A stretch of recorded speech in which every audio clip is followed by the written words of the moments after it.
that held me back for 1 year because my neighbor asked him to do that. Because he said his boys were all gone already, and he needed some help on the farm from me. So they held me back a year, which made me a year older to get in than I was when I would ordinarily have gone in at 18. And so I was 19 when I went in. But we got off the ship. We got off of it, crawled off of it down on it. And got in the little landing craft deal, and then went out to the shore on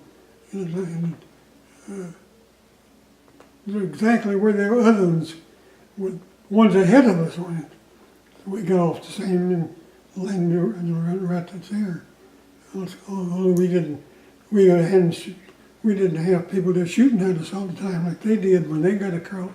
I was a Browning automatic rifle team at one time, and the Browning automatic rifle team, you know, that's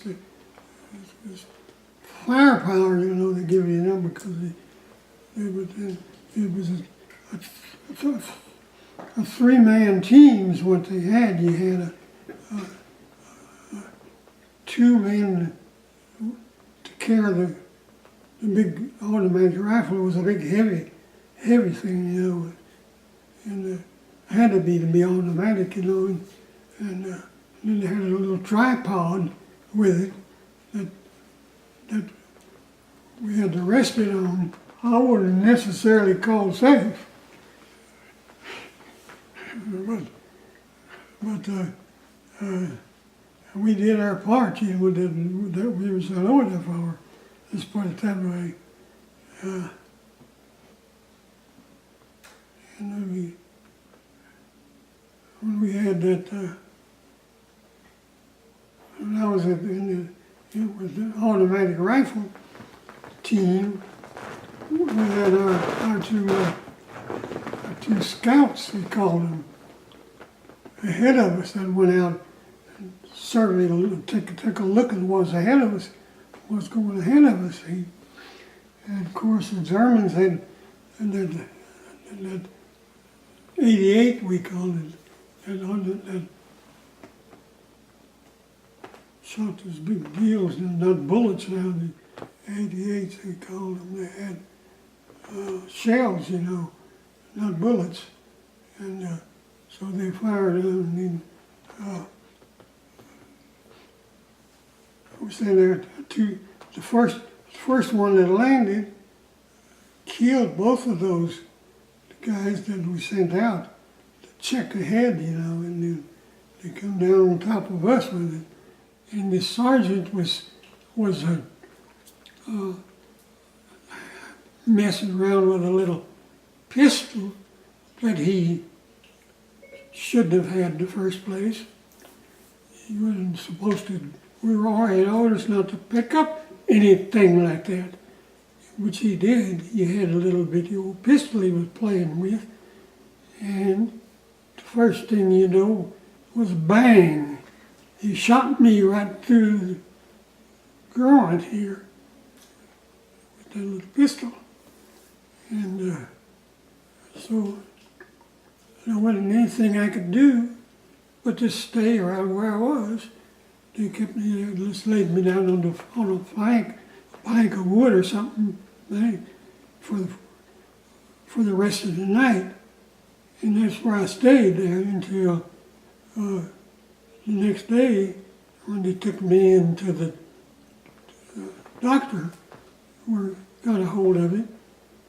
And of course he had to go through there and punch a hole through there and clean it out. He said, 1/16 of an inch, you'd have been a goner. He said, you wouldn't be here talking to me today. You'd have laid there and bled to death. And that's one thing I'm grateful for. I'm living on 1/16 of an inch. For 92 years I've been living on 1/16 of an inch. Then they sent me back to my regular unit. Or go back to do what I went on there for. And it was put Germany back in their place where they belonged, you know. We had a lot of troops over there, you know, been over there a long time and never really need to go home, and they had to eat, so I cooked for them for a good long time to feed them until they got ready to go home, you know. They had to be taken care of, but to be fed and stuff, you know. I did some of that too. But I could cook about anything. I never looked at a recipe in my life. Wow. I knew what I was doing, and I liked it. I cooked, and I did more than cooking. I baked. I baked stuff too, you know. I used to make cinnamon rolls, and that's the job, making them cinnamon rolls and working them out and rolling them up and cutting them and baking them in a little shovel.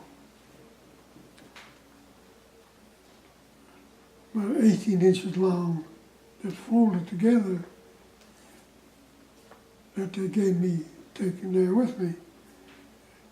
They said when you got in there, they said you might need that. You want to dig, you said you won't be able to dig no great big hole, but you can drink a little, you can take that shovel, it wasn't no big one either, it's a small shovel and about 18-inch handle.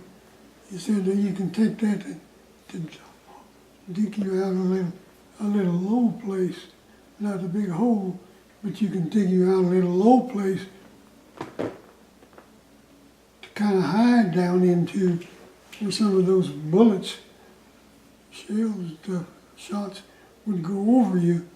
To hit you, you could get in a little bit lower down and you'd be a little safer. If that been helped by the VA, oh, always. You want anything I need, I go to the VA. If I have to go to the hospital, they have a hospital in here, VA hospital right across the river from us, where we live. And anything I need, they give me. They had my wheelchair made for me. I did what I was sent to do, and that was it, you know. And I would do it again.